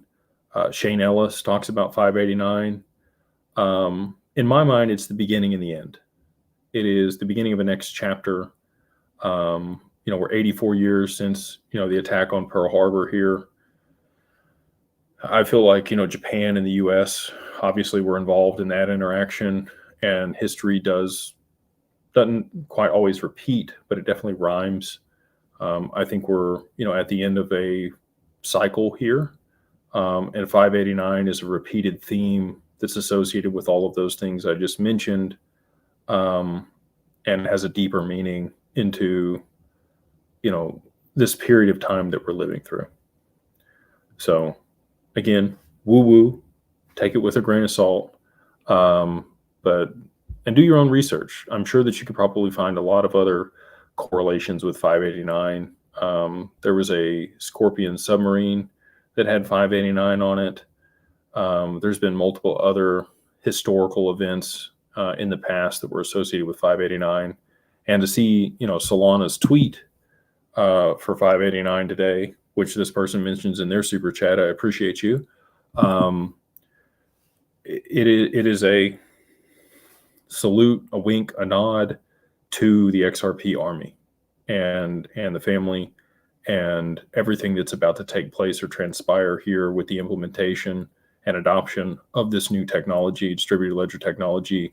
Again, the burning of the old, the phoenix, the rising of the new type situation that's going to play out when all of this, again, takes place that I've been talking about. Like, I gave you the map. I don't know how much plainer I could spell things out for you. So sit back, watch, enjoy it. If you're positioned well, it'll still be a wild ride, but you can feel good, sit back and smile and know that you're going to be the benefactor on the other side of it. In my personal opinion, again, not financial advice. Zooey says, what do you think about XRP Sol possible collaboration? And what if all fails with XRP for years? It's been dragging out, man. People giving time frame nothing. Again, there was actually a bridge just the other day that was announced on XLR from Solana to XRP. XRP will be the backend settlement for the world. The whole world will run on the XRPL. It'll be a tier 1 asset. It's going to be the backbone of the new financial system. And it needs to be interoperable with all these other ecosystems and blockchains. You've got the EVM sidechain. You've got Axelar, which allows interoperability with Onyx and JP Morgan's ecosystem. and the XRPL, and now Solana and the XRPL. There's not any other. I mean, Avalanche, you probably want interoperability with Avalanche, which is also through XLR. XLR is a big deal. Like, I don't think you guys really comprehend. I have a good buddy that used to work at Uphold, who was on their institutional side, that's now their head of business development over there. Kudos to him. He's made some good introductions. We talked to them at Swell. There's definitely going to be interoperability for value to move over these other networks, but ultimately it will all settle on the back end through XRP. And I know, again, people are tired. People have foregone and sacrificed and done things for an extended period of time to be able to make large allocations to this asset. Don't give up at the finish line. Like, if you're hurting, if you're suffering, if you're crying, get something for it. That's been my deal the whole time. Like, there's been a lot of pain and suffering in my life. And there's people that have it way worse than me. Like, I'm not saying I've lived a hard life in any way in comparison to a lot of people. I have intentionally put myself in positions that have sucked. And I would prefer to do that because that hardens you and makes you capable of handling that type of stress. Some people just, they've got to deal with it because there's outside things that put that on them. But if again, I grew up well-to-do. I didn't have a hard childhood. I was very blessed for the majority of my life, still am. So I consistently try to put myself in difficult situations to stretch myself and improve myself, because otherwise, it's not going to happen. And in order to be able to lead people and help people, I have to be strong. So this person says, you need a lot more than 10,000. A lot of people, XRP will get to 100 grand. It's just going to take a lot longer for that one. 10 grand, the end of 26, early 27 is when I think XRP will be at $10,000. Honest Aim, my man, he says, Mr. Legacy, hi to the tea lady. You recently said that you already living in the future post-price appreciation. Impressed me. No wonder you're running so hard to be so ready. Thanks for all that you do. Thank you, man. I appreciate that. I mean, y'all got me in the woo-woo mood tonight, so we'll go woo-woo. There have been a lot of things in my life that I feel like I've manifested, for sure. There's things that I've prayed about, things that I've visualized, written down over and over and over again, almost hypnotized myself to believe were a reality. And every time I've done that, those things have happened in my life. Almost scary. I don't know if you guys listen to motivational speakers or, again, are into the woo-woo stuff with the manifestation. And like, when you can, like, your brain doesn't know the difference between reality and something that you imagine so vividly that it can't tell the difference. If you can put yourself in a position where, like, you can see, feel, smell, taste, believe that something's already occurred in your life, it doesn't have a choice. It gets pulled into your life. And people that are way wealthier than me, way smarter than me, way more successful than me, this person says Jesus Christ is God. Absolutely. The universe, God, Jesus, like prayer, meditation, all of that stuff works. You don't have to know why it works. You don't have to understand it. You can use it. I promise you can use it. And it works the other way too. If you think that bad things are coming into your life and you focus on the negative and you focus on, things that you don't want to happen, guess what starts to happen in your life? Those things, it works both directions. And I know that that's hard if you're living hand to mouth and your only focus is survival and you're paycheck to paycheck, to be able to pull your head up out of the sand and daydream. Like I talked about earlier, like the gentleman mentioned his 9-year-old little daughter wants to be a financial analyst. You have to have imagination. You have to have belief. You have to have faith.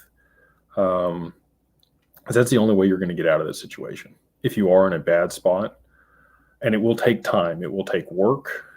It's not like it's just write it down and it magically happens. But if you do write it down on a consistent basis and that's what you focus on, the opportunities that were already there in your life, you'll start to notice them and you'll start to capitalize on them. Because before you weren't like, if I told you to find red cars, how many red cars are you going to see? You're not going to see, a bunch of black cars. You might see a few black cars. You might see some white cars, but you're going to find those red cars if that's what you're focused on finding, right? But if you're not focused on it, like, can I tell you a different color? Maybe you'll see one of the red cars. You're not going to think about it. You're going to think about the other one. So whatever you're consistently focused on, and that is, if you write things down, you are spelling things. There's a reason it's called spelling. Words mean things. So again, we'll get off the woo-woo. But again, thank you. I do live, 5 years from now where XRP is close to 6 digits. We manage trillions of dollars, and, we've helped 1 million people become financially free. That's the reality that I try to live in and manifest almost every single day. DFW Mike, my man, he says, evening, boss. What's up, dude? I just want to wish you and your family a very Merry Christmas. May all your wishes come true by year end. Thank you, man. I appreciate that. And same to you. I hope that you guys have a wonderful Christmas, wonderful memories with you and your family. And may all of our wishes all come true by the end of the year. Michael, he says, can XRP become a core settlement treasury asset by the beginning a bank and having a Fed master account? So Ripple can't be the reason that XRP appreciates.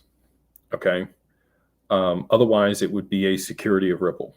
So it has to be another counterparty or other things that cause the appreciation and use of XRP outside of Ripple. It can't be on their efforts. So they've positioned themselves to benefit the most when this happens out of any other institution for sure. But they can't be the ones that cause it. So I do think that they are absolutely going to get the banking license and the Fed Master account.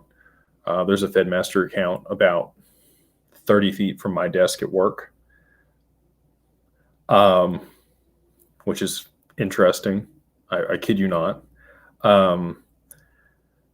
So familiar with that. And but that alone won't cause the price to move. It's going to have to be a high value, and then they can start leveraging it in that capacity. This person says, is the Clarity Act is what keeping price stagnant? No.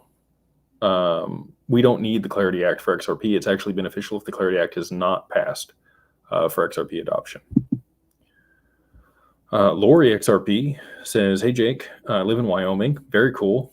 And I had my first meeting with my tax accountant through DWP. Awesome. He said I may not be able to write off portfolio expense since Wyoming doesn't have state income tax. Any thoughts? That was disappointing. No, the fees that we charge, you can absolutely write off. You're in the business of managing your assets. So whoever you talk to, I probably need to talk to the advisor because they gave you incorrect information. Any fees that we charge our clients are absolutely a tax write-off. Now, if you met with an independent accountant outside of people that we provide, there's a lot of people that just don't understand what we're doing. And they're also tend to be very black and white because they're concerned that you're going to get audited and they're going to have to represent you, and they've never dealt with high net worth individuals before and really understand how this stuff works. So again, if we made that introduction, I would like to know who that person is. If you want to email me or email our team and have them pass it to me, that way I can have a conversation with that person, because any fees that we charge our clients are absolutely a business expense that they can write off. All right. We are an hour and a half in here. We're going to hang out for another 20 minutes or so, and then we will wrap it up tonight. I am going to miss a ton of super chats. I'm just going to tell you guys. I'm going to go over here to my buddy Mike. He always helps me out and make sure that I have anybody that pays like a lot of money. He will send them to me over here on Discord to make sure that I don't miss them. Let me see if he's got anything for me here. I don't see that he does. So we're just going to continue with the super chats as we see them. I'm going to go to the bottom and work my way back up. And again, if I don't get to your super chat, I'm very sorry. If you want to DM me over there on Discord, I will absolutely get to it within the next 5 to 7 days. I have like 250 messages on Discord that I have to go through. So,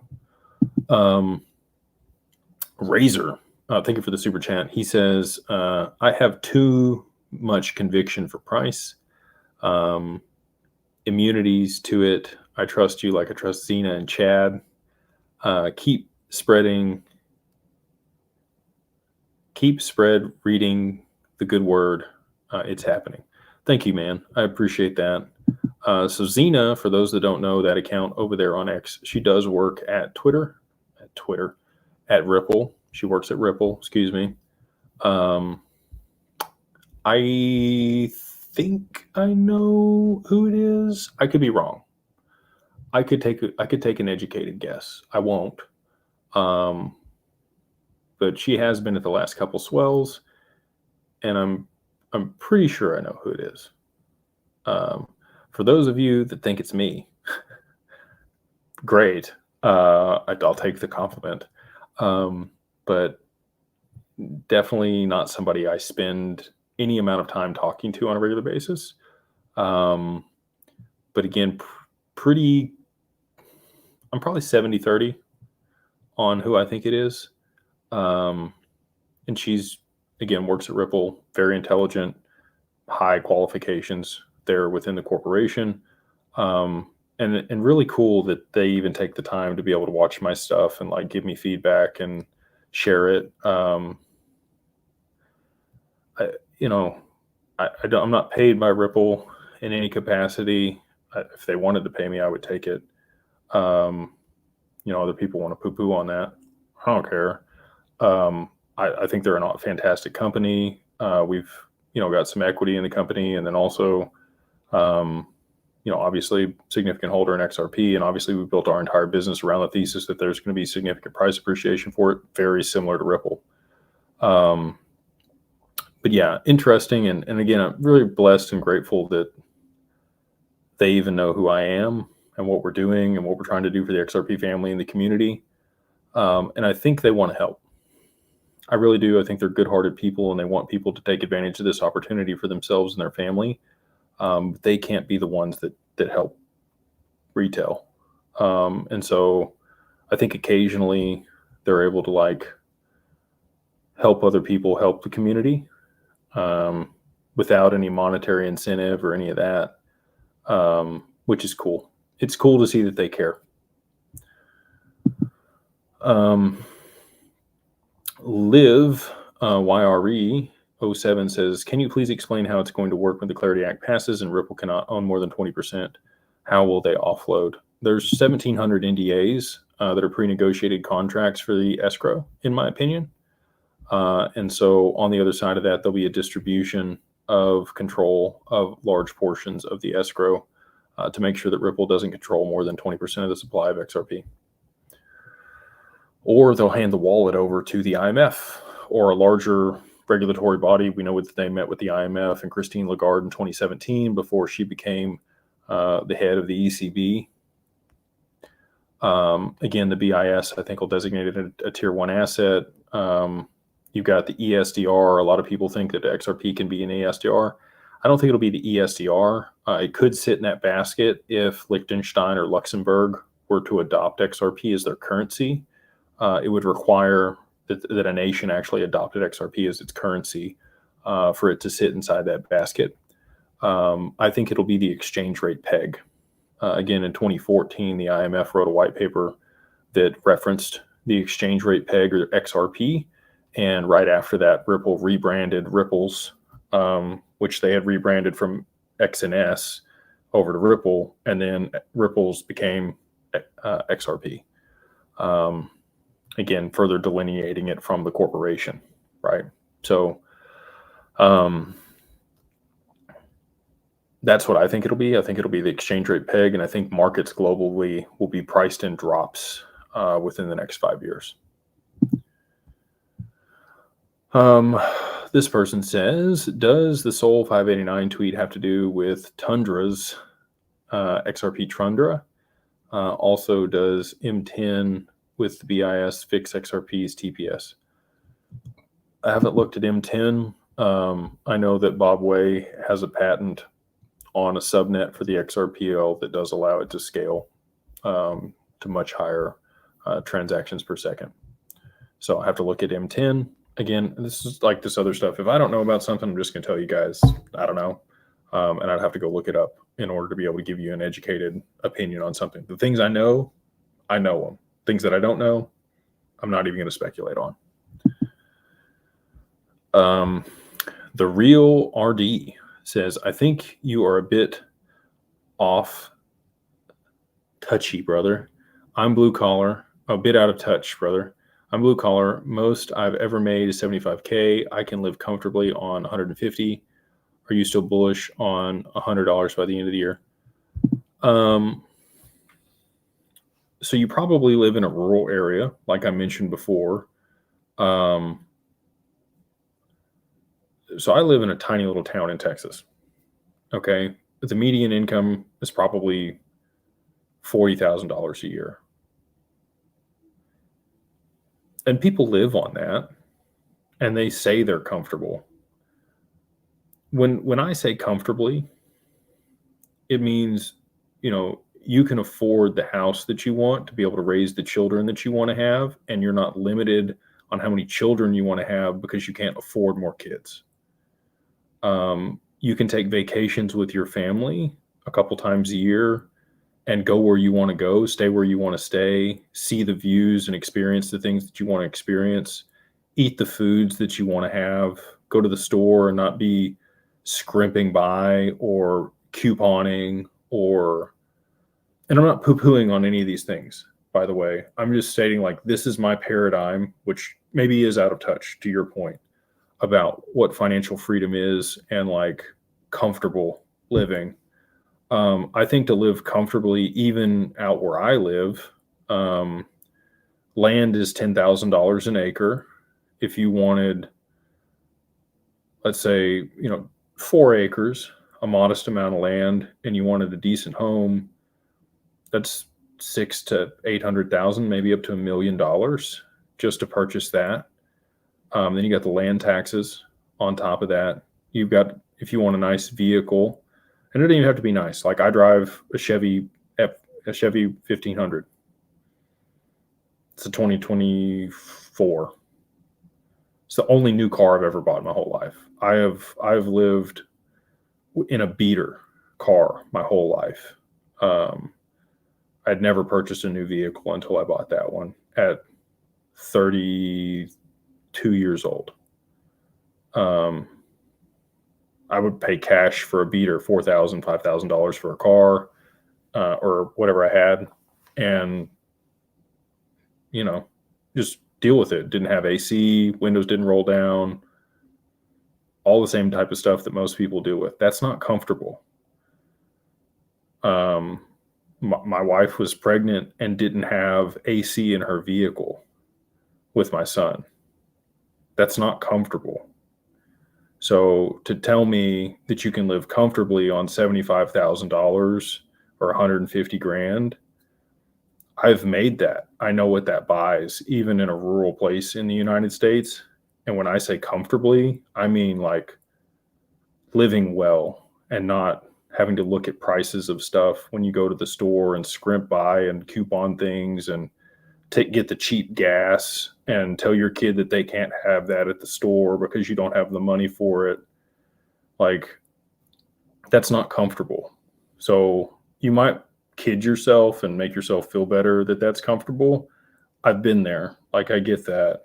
But in all reality, to live well and comfortable in the US today, it's at least $250,000 a year after taxes, with inflation where things are. And I know that that's not fun to hear. And most people don't make that. And that's why I think there's a large wage gap. Wages haven't risen, the cost of everything has, and everybody's in a position now where most people are in a position now where they can't afford to live comfortably. If you made $250,000 in the 90s, you were crushing it. You lived like a king back in the 90s. I remember going to the grocery store, and my parents would fill up 2 grocery carts for $300. I go spend $300 at the store now, and I get like 10 bags of groceries. That's not comfortable. If you were making 75 grand in the 90s, you were comfortable. I would agree with it then. You'd have to be making 4 times that today, with the price of things going up 4 times to live at the same level of comfortability that you did in the 90s on that type of income. Irrespective of location. Like, if you're in New York and California, it's more than that. So anyway, not here to debate that. And again, that's my paradigm. I could live in La La Land. You can completely disagree with me. This is just my perception of reality.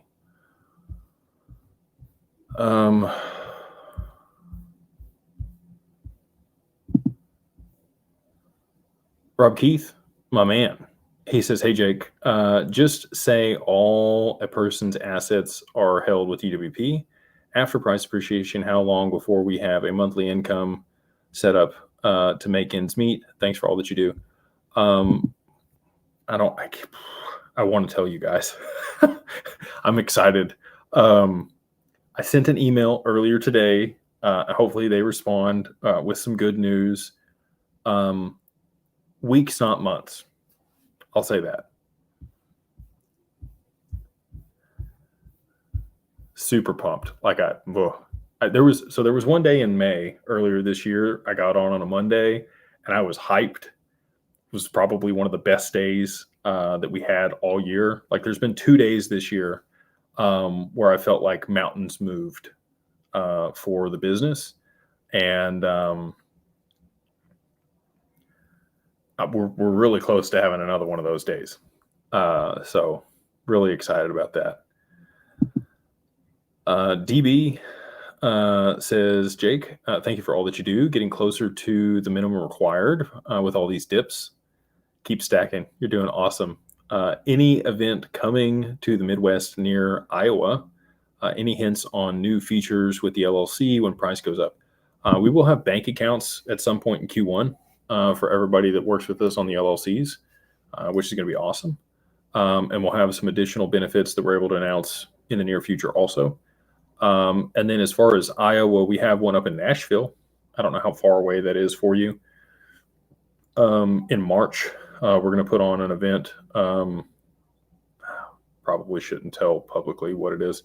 If you're in the mastermind, you're going to know about the event that we're hosting in Nashville in March next year with some really cool people. So again, I try not to be that way, but like, I do have to keep some stuff tight to the vest or play close to the chest for some of the things that we're working on. I'm a lot freer about how I speak there in the mastermind than I would be publicly here. We got Daniel. He says, hey, Jake, appreciate everything that you do. Chance that y'all offer a service to help little guy with taxes that don't have an LLC or not DWP.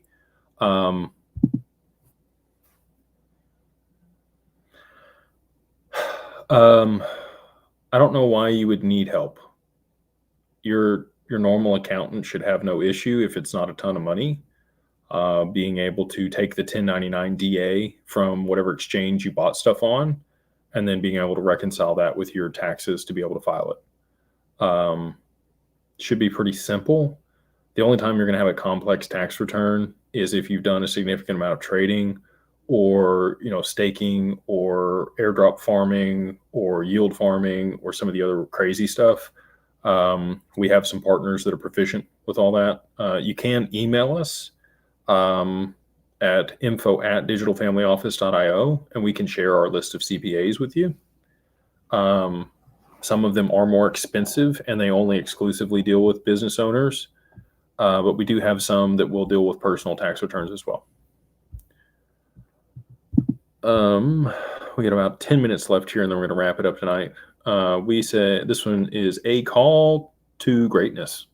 Nice. Very cool name.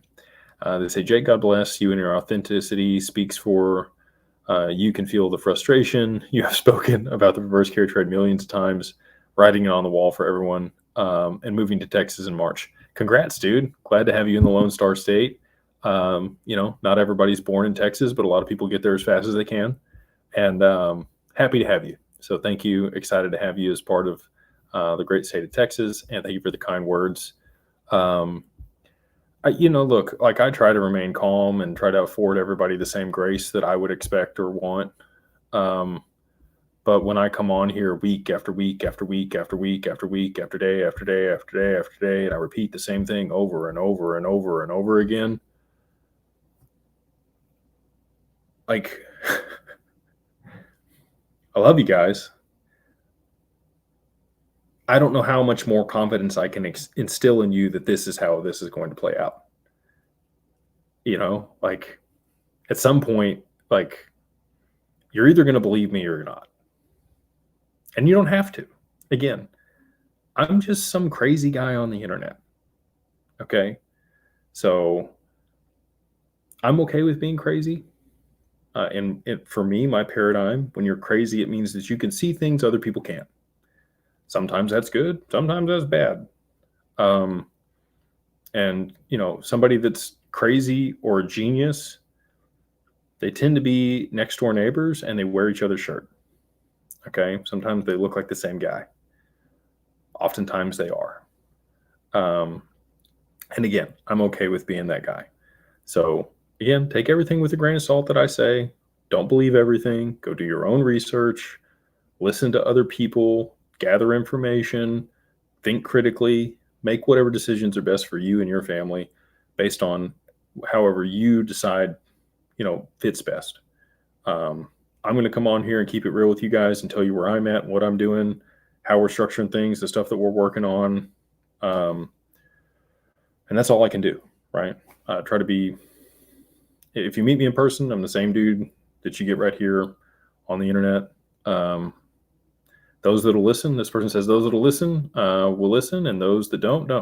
And again, I'm cool with all of that. We got Sick and Tired 2025. They say, hey, Jake, do you think the recent factored finance scandal in investment banking will inevitably impact XRP's adoption or maybe even create a breakout momentum? Not sure what you're specifically discussing, but a lot of that will go away post the implementation of distributed ledger technology and blockchain.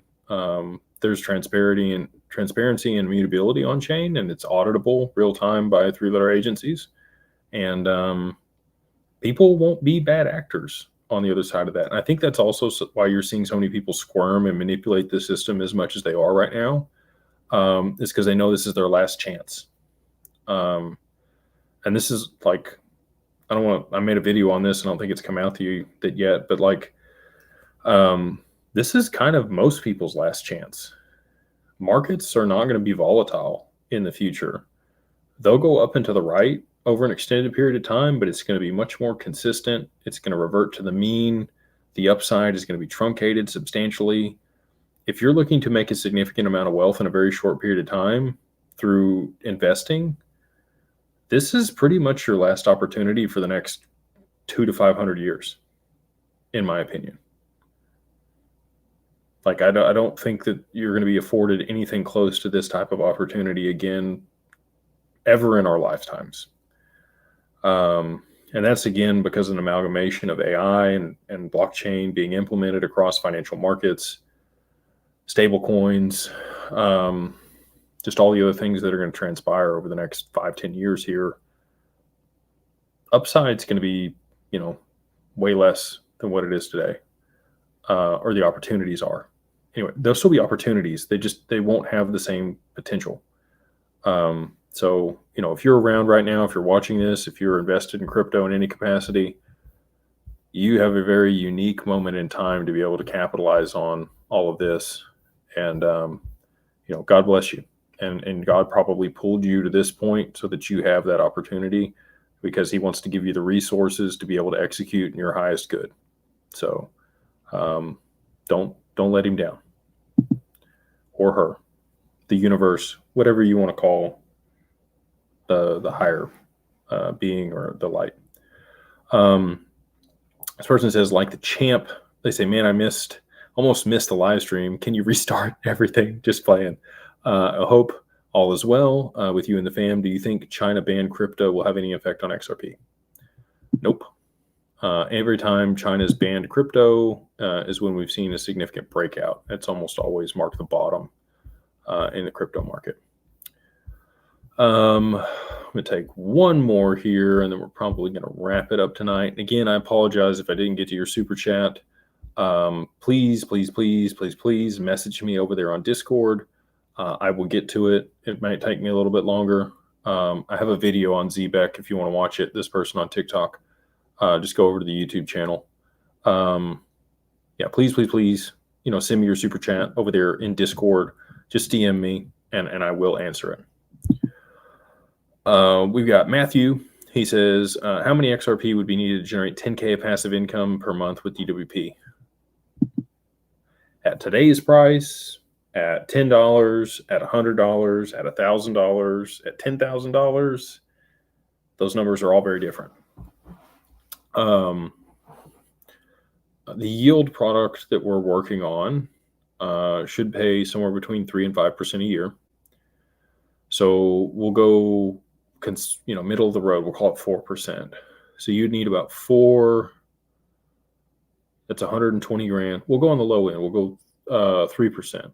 So if you had $4 million in order to get 10K a month, that'd be $120,000 a year. That'd be 3% on $4 million.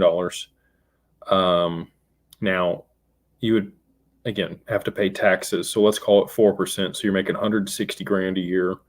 And then post taxes would be about 120, and that'd be about 10 grand a month. So $4 million. So let's back into that. So at today's price, you would need 2 million XRP. So if you had 2 million XRP, you could work with Digital Wealth Partners in weeks, not months, and be able to generate $10,000 a month in passive income. Post taxes. As price appreciates, obviously that number of XRP goes way down based on the price, right? So whatever would be worth $4 million, if you're making 4% on it and it's a monthly income, post taxes, you probably got about 10 grand a month. And that would be, what it would be. So at $100, that ends up being 40,000 XRP.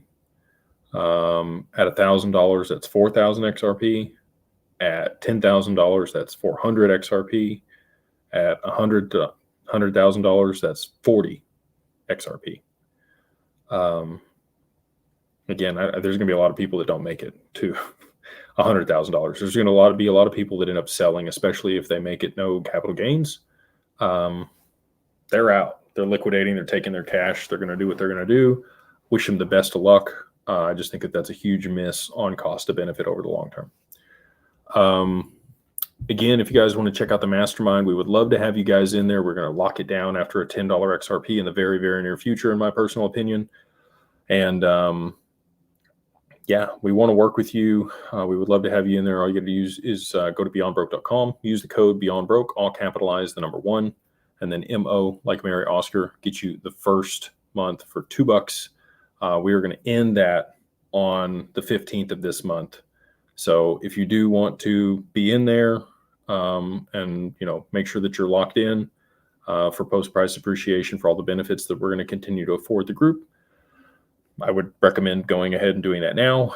because you're never going to get a better price than it is today. Post price appreciation will probably make it $1,000 minimum to be in the group, and it'll be invite only.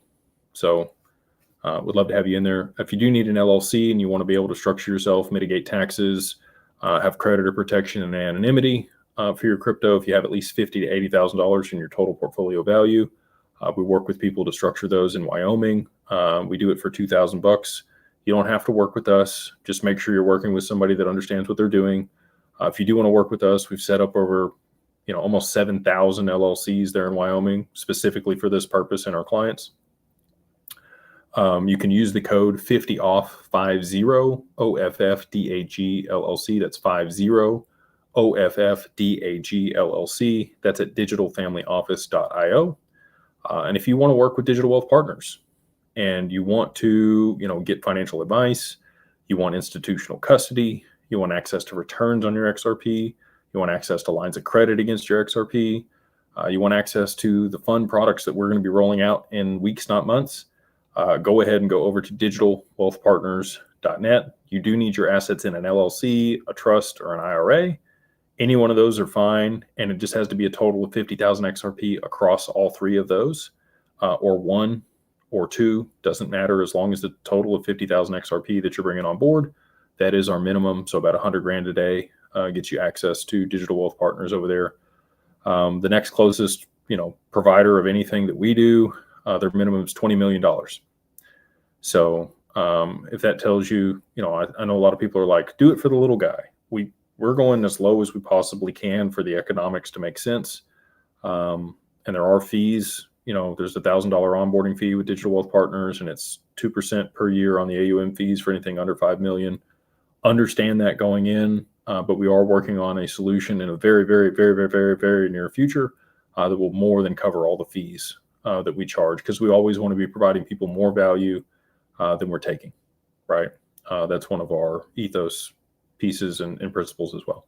So with that, I'm going to let you guys go. Hope you have a wonderful night. Thank you again for taking time out of your Monday to come hang out with me. We'll be back Wednesday night. I'll be back in my normal spot there at the house. So until then, wish you guys a wonderful, wonderful week, and we will see you on the next one.